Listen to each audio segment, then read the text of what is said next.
Merci Aurélien, bonjour à tous. Donc comme on l'a dit ce matin, la coopération c'est une valeur qui est historique en fait au sein de l'économie sociale et solidaire. Pour les quelques 200 000 entreprises, et quand je dis entreprises, je dis associations et sociétés qui composent l'ESS, c'est vraiment quasi naturel en fait d'être dans une démarche de coopération peut-être par rapport à l'économie plus classique.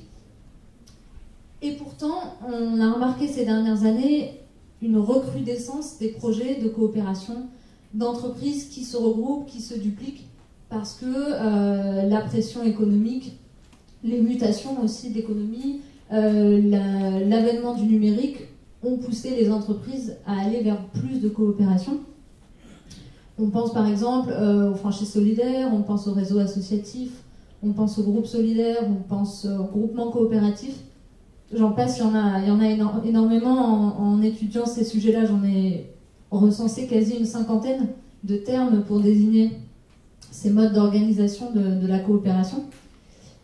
Et en fait, finalement, on l'a vu ce matin aussi dans les discussions qui ont eu lieu, il y a beaucoup d'études qui se sont concentrées sur la partie, on va dire, motivation de la coopération. Qu'est-ce qui pousse les structures à se regrouper ? Comment elles font, comment elles organisent leurs projets de coopération, mais finalement, il y a très peu de littérature aujourd'hui sur, voilà, une fois qu'on a décidé de coopérer, une fois qu'on est d'accord sur les objectifs, techniquement, comment on fait, d'un point de vue pratico-pratique, quels sont les enjeux juridiques et financiers, quels contrats on peut utiliser, quels sont les impacts, comment on compare les différents outils. Finalement, on a remarqué qu'il y avait très peu d'outils sur ces questions-là. Et donc, c'est extrêmement important. Pour un entrepreneur, ça va être la clé pour sécuriser son projet de coopération. Pour des structures d'accompagnement ou de financement comme France Active, ça va être important d'avoir des outils comme ça pour pouvoir analyser les modèles, évaluer le risque et peut-être mieux accompagner surtout les porteurs de projets. Voilà, tous ces enjeux nous ont poussés à étudier ces questions, à aller à la rencontre des chargés de mission du DLA, des chargés de mission du réseau France Active, des entrepreneurs que l'on accompagne déjà, pour voir dans les faits comment ils coopèrent, pourquoi ils avaient choisi tel ou tel type de contrat, et pouvoir dresser un petit peu un tableau comparatif. Donc ça m'a largement occupé pendant à peu près 6 mois l'an dernier. Et à l'issue de ça, bien sûr, on a eu envie, dans le cadre du CRDLA Financement, qui donc était à la tête de ce projet, d'en faire profiter l'ensemble du secteur et donc de publier un guide qui vient compléter, comme le disait Aurélien, le guide coopération, le petit guide vert qui est dans vos pochettes, sur une version voilà, un peu plus dense, hein, ça fait une centaine de pages, donc ça c'est la version, on va dire, merci. Ça, c'est la version brouillon, mais voilà, on est sur un document un peu plus dense et un peu plus technique qui vise vraiment à accompagner les entrepreneurs dans cette deuxième étape qui est le choix des outils. Aujourd'hui, comme l'a dit Aurélien, c'est une étude qui va être publiée au dernier trimestre cette année, grosso modo autour du Forum national des associations et fondations, pour qu'on puisse le distribuer au plus grand nombre. Donc aujourd'hui, l'idée, c'était pas de vous détailler le contenu, mais plutôt de vous transmettre les messages clés, les conclusions que j'ai pu tirer de ces 6 mois d'études. Le premier message clé, c'est peut-être, et je ne sais pas si on l'a assez dit ce matin, c'est qu'il n'y a pas de bonne ou de mauvaise manière d'organiser sa coopération. Il y a des outils qui existent et on choisit en général l'outil qui correspond le mieux à ses objectifs, mais il n'y a pas... faire une franchise solidaire, c'est pas mieux que faire un groupe solidaire et vice-versa. Ça dépend vraiment du projet qu'on a défini ensemble. Ça, c'est très important, mais par contre, il faut garder en tête que quel que soit l'outil qu'on va choisir d'utiliser, il aura des enjeux juridiques, financiers, humains, fiscaux, pour lesquels, et ça on l'a beaucoup dit ce matin, c'est très important de se faire accompagner. Parce que c'est difficile d'avoir la compétence sur tous ces aspects techniques. Pardon. Et donc, pour cela, les dispositifs locaux d'accompagnement sont très utiles et sont souvent la première porte. Les fonds territoriaux France Active également. mais comme on l'a vu ce matin, les cabinets d'expertise comptable également, les avocats, selon l'angle sur lequel on a besoin d'accompagnement. Ça, c'est un premier message très important. Le second, c'est que, contrairement à ce qu'on pourrait penser, le mode d'organisation, c'est finalement la dernière chose qu'on doit choisir et pas la première. Parce que si on commence à rentrer dans le détail des questions juridiques dès le départ, déjà ça risque de démotiver les gens avec qui on projette de coopérer, parce que c'est technique, c'est pas forcément sexy, ça peut être compliqué. Et puis en plus, en se focalisant sur ces questions-là, on peut perdre de vue l'objectif initial de la coopération. Donc en fait, quand on accompagne au niveau de France Active ou des DLA des porteurs de projets qui veulent coopérer, on leur conseille d'abord de passer par l'étape qui peut être fastidieuse, mais de se mettre tous autour de la table et de savoir qu'est-ce qu'on veut faire avec ce projet de coopération, quel est l'objectif, avec qui on veut coopérer, dans quelle mesure on veut être impliqué ou pas, donc quelle intensité on veut donner à cette coopération. Ça, c'est vraiment les premiers éléments qu'il faut poser sur la table avant, j'ai envie de dire, de se préoccuper de tous les outils. Et sur ce plan-là, le guide donc coopération qui a été publié en 2015, le fameux guide vert, permet vraiment de se poser les bonnes questions et aide en fait à comprendre les motivations à coopérer et à peut-être les poser plus facilement sur la table vis-à-vis des partenaires. Ensuite, la deuxième chose, merci. La deuxième question à se poser, c'est dans quel type de coopération on veut s'inscrire. Une fois qu'on a défini les objectifs, et avant de rentrer dans les outils, quelque chose qui est très important, c'est quel type de coopération, c'est un peu quelle gouvernance on veut donner à notre manière de coopérer. La littérature et puis la pratique m'ont permis d'en distinguer 4, donc que je n'ai pas inventé. Le premier type de coopération, c'est le groupe. Là, c'est se dire, on a un ensemble d'entreprises, on veut qu'il y en ait une qui ait vraiment un pouvoir de contrôle exclusif sur l'ensemble des autres. On veut vraiment centraliser le pouvoir entre les différentes entreprises qui coopèrent. Dans ce cas, donc on va plutôt choisir des outils qui correspondent à un groupe, et ça va donner lieu ensuite à un cadre juridique précis, notamment en termes de droit social, en termes de capacité à s'échanger de l'argent entre les structures, qui va pas être le même si on choisit un autre type de coopération. Le groupement, c'est un ensemble d'entreprises qui vont coopérer à travers une entreprise commune qu'elles gouvernent ensemble.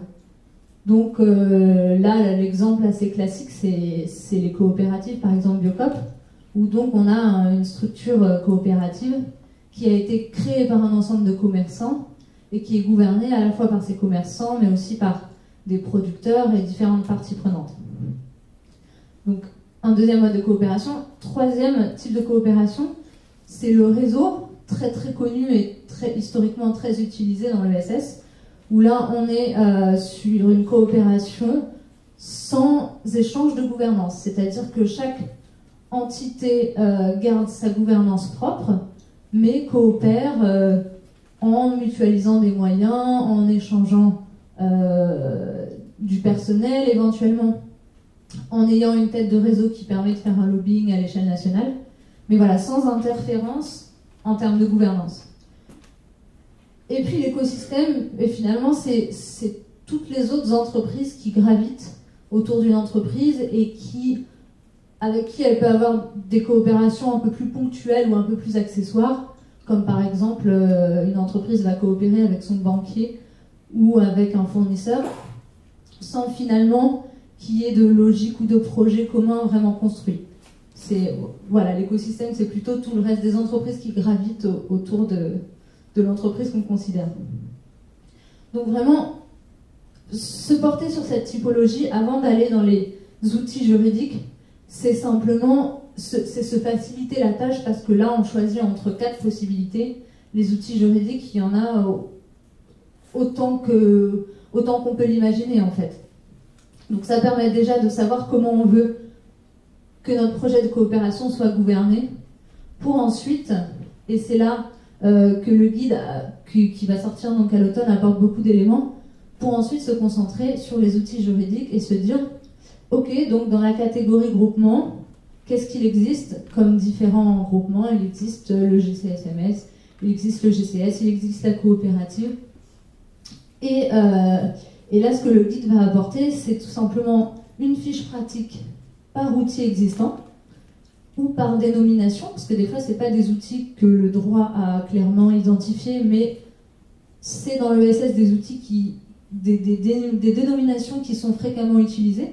Donc on les a aussi répertoriées pour pouvoir laisser la possibilité ouverte de les choisir, même si elles n'ont pas un cadre juridique aujourd'hui défini. Et donc ça permet vraiment à l'entrepreneur ou à la structure qui accompagne l'entrepreneur d'avoir une vision comparative des différentes possibilités qui s'offrent à elle. Donc voilà un petit peu le cheminement. Et ça, pour nous, c'est vraiment un conseil clé pour les entreprises qu'on accompagne de respecter ce cheminement pour ne jamais perdre de vue l'objectif initial du projet de coopération. Et enfin, troisième message, et ça on est revenu un petit peu là-dessus ce matin, c'est que la coopération, c'est une démarche qui prend du temps. Coopérer finalement, c'est se faire confiance et se donner sa confiance à quelqu'un d'autre, ça prend du temps. Encore plus quand on est une entreprise et qu'on est plusieurs personnes. Et donc, voilà, il faut pas brûler les étapes. On peut commencer par une coopération assez souple, de type réseau, et aller vers une coopération plus renforcée. L'essentiel, c'est juste de s'assurer que nos outils correspondent toujours bien à ce qu'on veut mettre derrière le projet de coopération. C'est-à-dire, si on commence à échanger de l'argent, à avoir un directeur commun, à avoir les mêmes locaux, les mêmes équipes de salariés, et qu'on est toujours sur simplement un contrat de réseau, bon, bah là c'est un petit peu risqué parce que en termes de cadre juridique, on est plus trop dans les clous. Mais on peut très bien commencer par un réseau, et quand on se rend compte que grâce à la confiance, on partage maintenant énormément de choses, on peut évoluer vers une structuration plus importante, la création d'une structure commune, des échanges de capitaux, etc. Donc voilà pour les messages clés. Avant de vous laisser la parole pour des questions, je voulais du coup prendre 3 exemples un peu plus concrets, parce que ça c'était assez théorique, de finalement dans quelle situation on va avoir recours à ce guide. Le premier exemple, c'est celui très fréquent dans l'ESS d'un entrepreneur qui a monté son projet sur un territoire qui fonctionne super bien, et puis il est contacté par des porteurs de projets sur d'autres territoires qui aimeraient dupliquer l'idée. Les projets se montent à divers endroits, jusqu'au jour où l'entrepreneur se rend compte qu'il n'avait pas franchement réfléchi son projet de coopération, et qu'aujourd'hui, en fait, il y a 5-6 structures qui gravitent autour de lui, et qui ne sait pas trop dans quel cadre juridique s'inscrit sa relation avec ces structures-là. Donc là, le fait d'avoir déjà accès à une typologie simplifiée et de se dire, aujourd'hui, est-ce que ces structures, elles sont indépendantes vis-à-vis de moi? Est-ce que j'ai un pouvoir sur elles? Est-ce qu'on gouverne tous ensemble? C'est déjà un premier outil pour ensuite,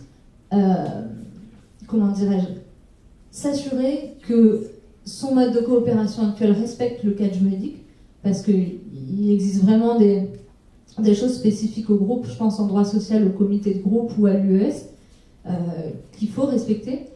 Et donc voilà, ça va lui permettre de faire un diagnostic tout seul et de s'assurer qu'il est à peu près dans les clous. Et si ce n'est pas le cas, de voir toutes les possibilités qui s'offrent à lui pour formaliser un tout petit peu plus peut-être sa coopération, ou à minima ouvrir le débat avec les autres entreprises qui ont porté son projet sur d'autres territoires. C'est un premier exemple.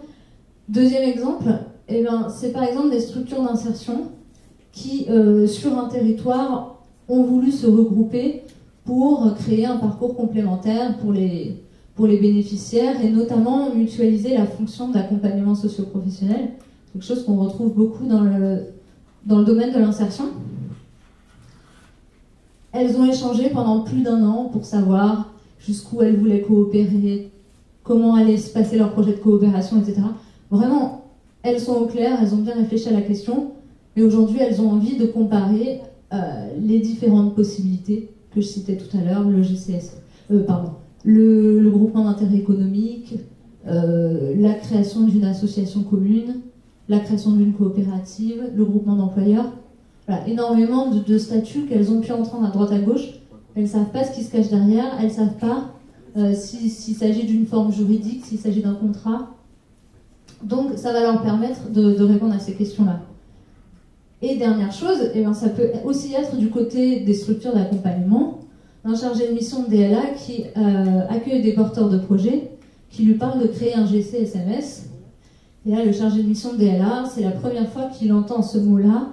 Il ne sait pas du tout ce que c'est, il ne sait pas, encore une fois, si c'est une forme juridique, si c'est un contrat, si c'est une dénomination courante, si finalement ça va permettre de répondre aux projets des porteurs de projets, ou si en fait ils ont choisi cette forme-là par mode, comme on peut le voir aujourd'hui sur les franchises solidaires, sans forcément que ça corresponde à leurs besoins. Le fait d'avoir accès, encore une fois, à la fiche pratique dans le guide va leur permettre de pouvoir accompagner, on l'espère, mieux les porteurs de projets dans leur questionnement. Voilà en gros, si j'avais une petite conclusion quand même.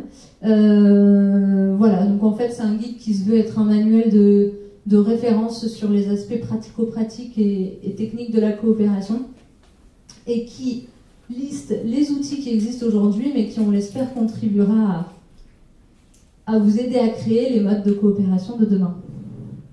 Merci.